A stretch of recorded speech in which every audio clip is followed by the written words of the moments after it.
ప్రకృతి వ్యవసాయంతో భావితరాలకు ఆరోగ్యం, ప్రకృతి వ్యవసాయంతో మనతో పాటు భావితరాలు కూడా ఆరోగ్యంగా ఉంటామని సిరి ఫౌండేషన్ వ్యవస్థాపకులు గోపయ్య తెలిపారు.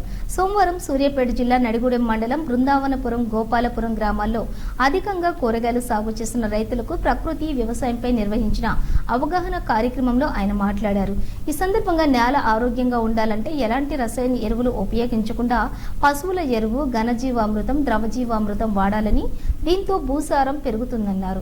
నేల ఆరోగ్యమే పంట ఆరోగ్యమని, పంట ఆరోగ్యమే మనుషుల ఆరోగ్యమన్నారు. అలాగే కూరగాయలలో ఆశించే చీడ పిడగల నివారణకు వేపగింజల కాషాయం, నీమస్త్రం, దశ పత్రాకషాయం పిచికారీ చేస్తే సమర్థవంతంగా నివారించవచ్చన్నారు. ఈ సహజ సిద్ధాంతం పద్ధతులతోటి పండించినటువంటి పంటలను ఆహారంగా తీసుకుంటే ఎలాంటి రోగాలు రావన్నారు. ఈ కూరగాయలు బయట విక్రయిస్తే అధిక లాభాలు పొందవచ్చన్నారు. ఈ క్రమంలో రైతులు సోమగాని వెంకన్న, శ్రీను, కాసాని కిషోర్, వెంకటేశ్వర్లు పాల్గొన్నారు.